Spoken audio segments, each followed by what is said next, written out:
नमस्ते आइपुगेस्।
नमस्ते साउनी। नमस्ते आइपुगेस्। हजुर साउनी आइपुग्यो। ल हर्के भित्र काम गर्दैछ होला, पसल गएर दुध लिएर आइज त जा। हुन्छ साउनी।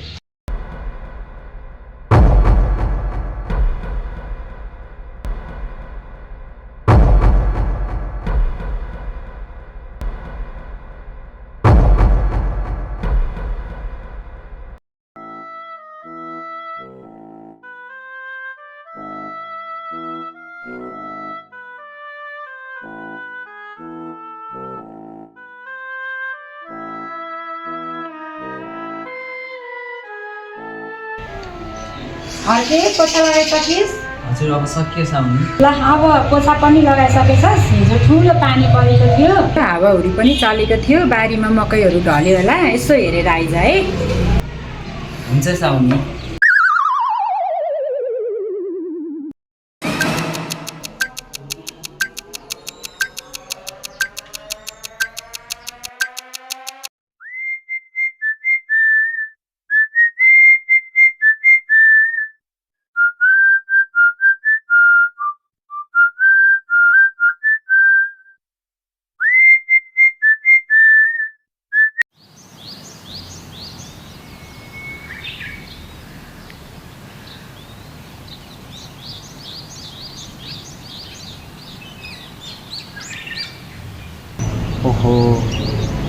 मकै गोडेर मल हालिदिएको त कति राम्रो पो भएछ त मकै त।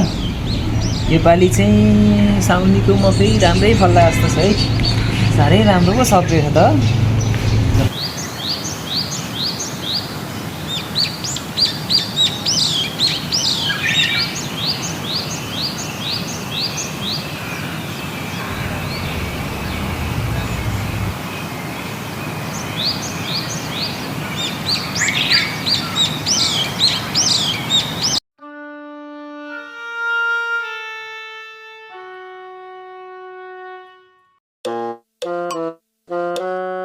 चिया ल्याउन नि कति ढिलो गरी जुनेलीले आज, केमा बिजी भयो कि अल्छी गरी त्यसले।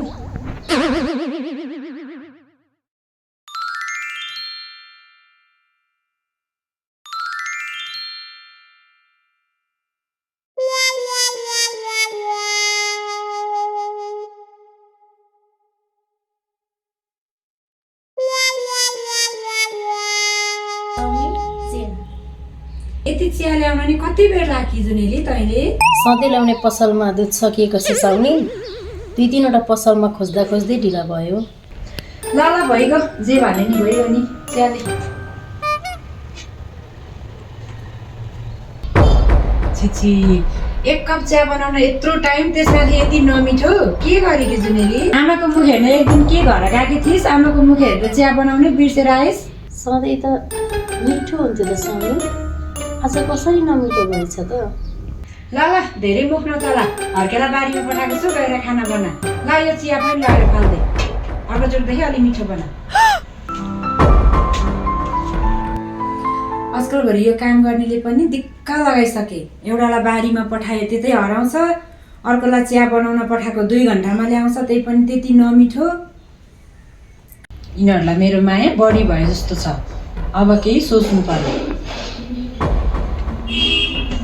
धन्यवाद यहाँ सम्पूर्णलाई अन्तिमसम्म हेरेर साथ दिनुभएकोमा। के कस्तो लाग्यो प्रतिक्रिया दिनुहोला, लाइक कमेन्ट गर्नुहोला र मन पर्यो भने सेयर पनि गर्नुहोला।